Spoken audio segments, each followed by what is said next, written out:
Hello everyone, welcome in Poonam commerce classes.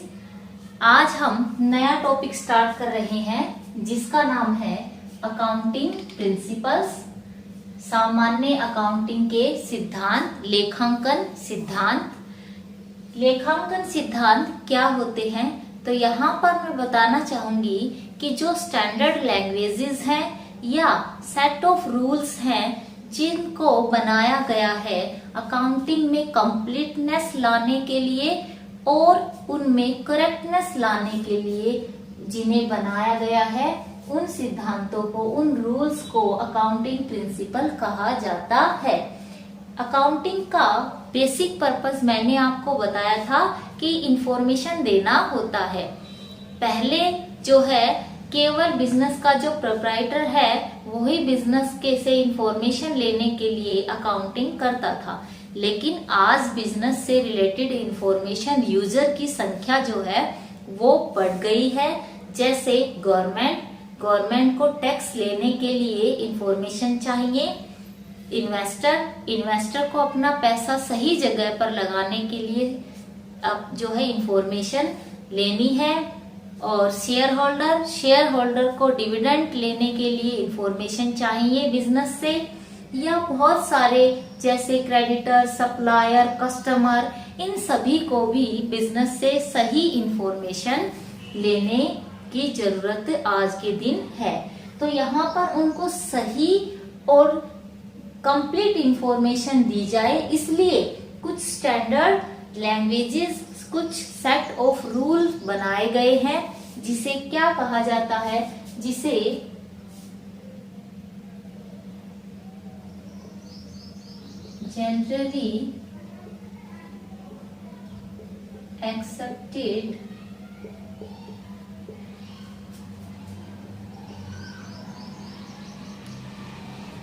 Generally accepted accounting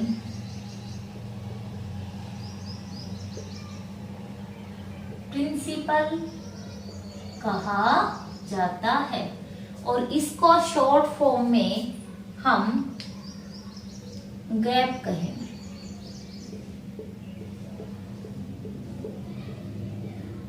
सामान्यतः स्वीकृत लेखांकन सिद्धांत। तो यहाँ पर एक बात ये आती है कि इनकी डेवलपमेंट कहाँ से हुई, ये सेट ऑफ रूल्स किसने बनाए, कहाँ से आए। तो यहाँ पर जो पास्ट एक्सपीरियंस रहे, यूजेस जो मान्यताएं रही, या रीजन कुछ कारण रहे, या फिर गवर्नमेंट बॉडीज ने, कुछ प्रोफेशनल बॉडीज ने अलग अलग रूल दिए जिनको इकट्ठा करके इन रूल्स को बनाया गया।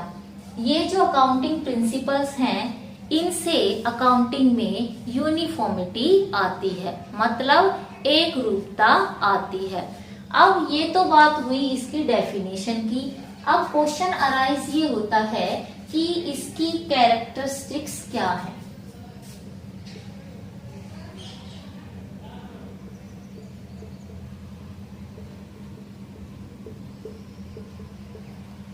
तो पहला, सबसे पहली जो कैरेक्टरिस्टिक है वो है कि ये यूनिफॉर्म रूल है।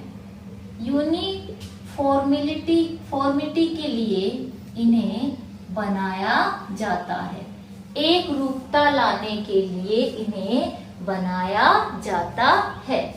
दूसरा ये है कि ये नेचर में स्थिर नहीं है, नॉट स्टैटिक।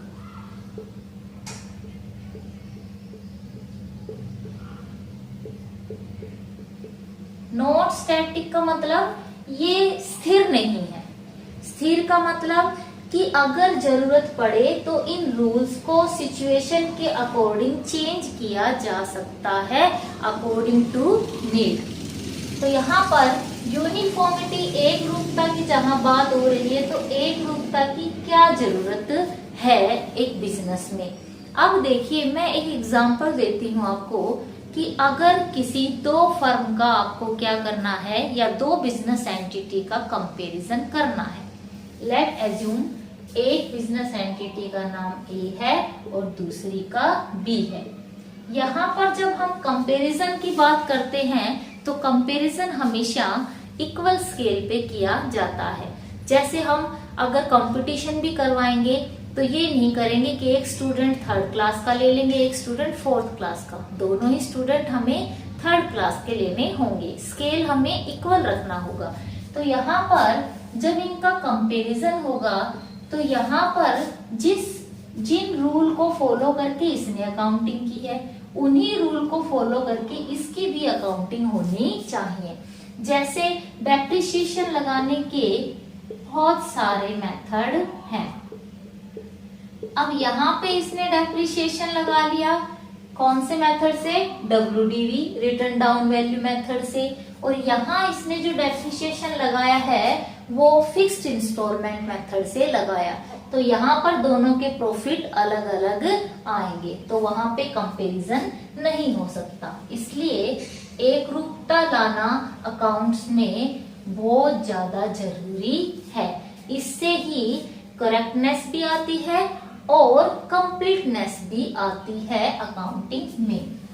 इसके बाद जो अगली कैरेक्टरिस्टिक है वो ये है कि जो अकाउंटिंग प्रिंसिपल्स होंगे वो मैन मेड है, मानव निर्मित है।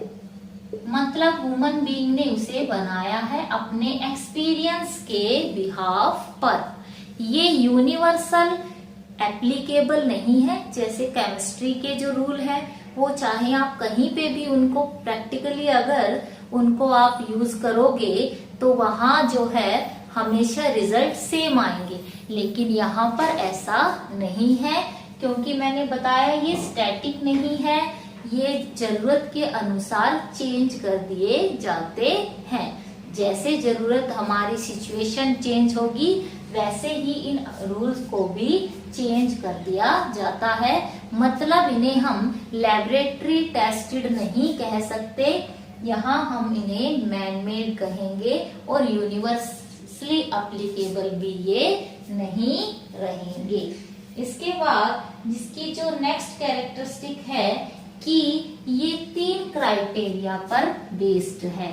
इनकी जो करेक्टनेस है, कितने ये सही साबित होंगे, ये 3 चीज पर डिपेंड करती है।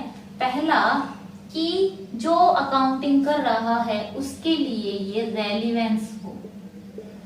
रेलिवेंस का मतलब उससे संबंधित हो, रेलिवेंसी जो है हो उनमें।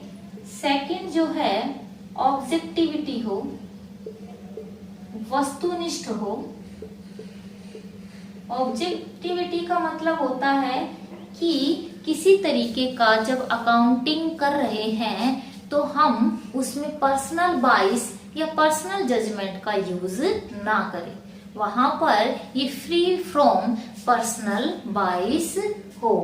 और जो लास्ट इसकी क्राइटेरिया है इसको सही तरीके से इन अकाउंटिंग प्रिंसिपल्स को यूज करने का, वो है कि फिजिबिलिटी भी हो। फिजिबिलिटी का यहाँ मतलब स्टूडेंट्स ये है कि ये इजी टू यूज हो, ये इजी टू यूज हो।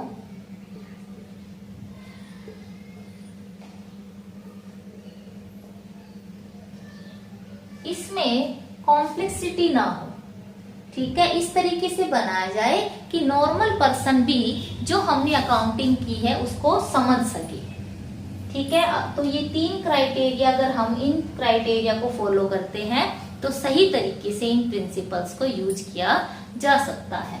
अब यहाँ पे हमने इसकी कैरेक्टरिस्टिक्स को देखा कि ये यूनिफॉर्मिटी लाते हैं, करेक्ट और कंप्लीट इंफॉर्मेशन प्रोवाइड करते हैं, स्टैटिक नहीं है, अकॉर्डिंग टू नीड इनको चेंज किया जा सकता है, फ्लैक्चुएट है ये नेचर वाइज, मैन मेड है, इन्हें एक्सपीरियंस के थ्रू बनाया गया है।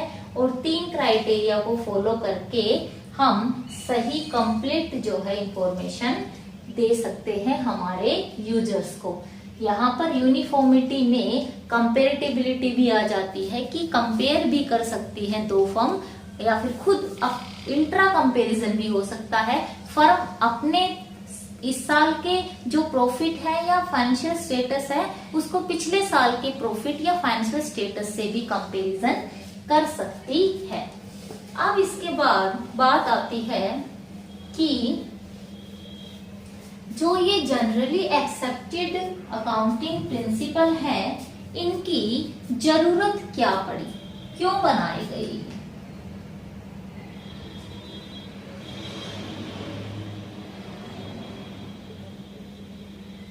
इन अकाउंटिंग प्रिंसिपल्स की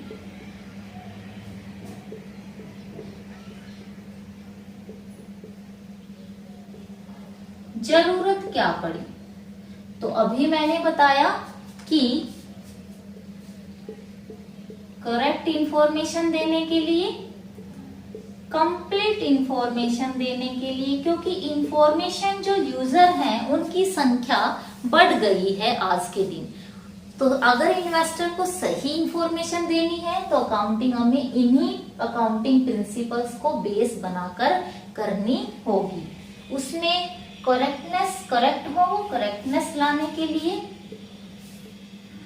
हम कंपैरिजन करने के लिए भी एक संस्था, एक बिजनेस, या तो उसे इंट्रा कंपैरिजन करना है, अपना खुद का ही कंपैरिजन करना है, या उसे इंटर कंपैरिजन करना है।